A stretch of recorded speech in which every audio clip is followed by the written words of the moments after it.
সর্বনাশ হয়ে যাচ্ছিল।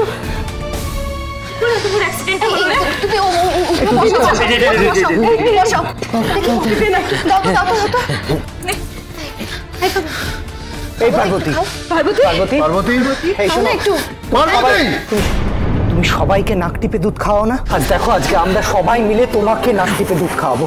খাও, খেয়ে নে, খাও। তুমি ছাদে কি করছিলে? হ্যাঁ, কি করছিলে ছাদে?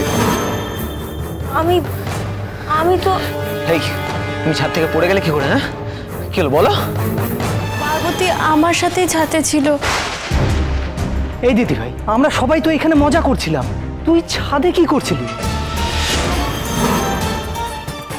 আর পার্বতী বা ছাদে কি করছিল?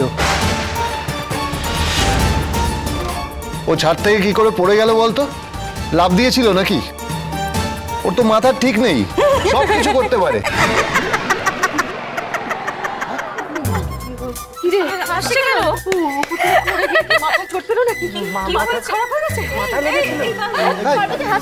যাতা বলছো কেন?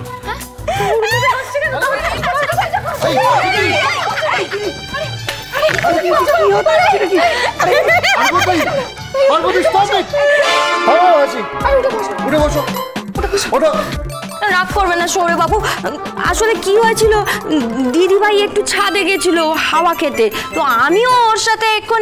তো দিব্যি সুস্থ আছে? আলবাত সুস্থ আছে। ডিসগাস্টিং। সৌরভ বাবু, আমার কথাটা শুনুন, আমার কথাটা শুনুন। কোনো কথা শুনবো না আর আমি, পার্বতী। আমি দিদিভাইয়ের সাথে ছাদে গেছিলাম, এবার কি হয়েছে, আমার যে উচ্চিংড়ে পড়া করা স্বভাব পুরাম করছি, আমি ছাদে গিয়ে দেখিনি যে ওখানে জল পড়েছিল। আমি এদিক যাচ্ছি ওদিক যাচ্ছি, নিচে দেখছি, ওই করতে গিয়ে কি হয়েছে জানেন, একেবারে সোজা নিচে রেলগাড়ি জমাজম, পা পিছলে আলু।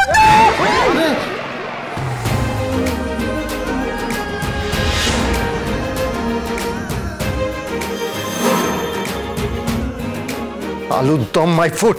একবার ফুটে যেতাম, একেবারে অক্কা। চুপ, একদম এসব অলক্ষণে কথা বলবি না।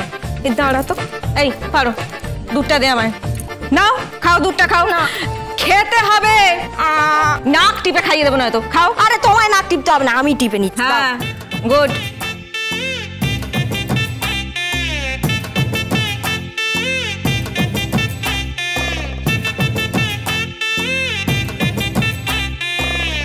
পার্বতী, তুমি আজকে আমাকে যে অসম্মানের হাত থেকে বাঁচালে তা আমি সত্যিও জীবনে ভুলবো না। বাড়ির সবার কাছে যদি জানাজানি হয়েছে তো যে আমার তো সত্যি কাউকে আর মুখ দেখানোর জো থাকতো না। তুমি আশেপাশে থাকলে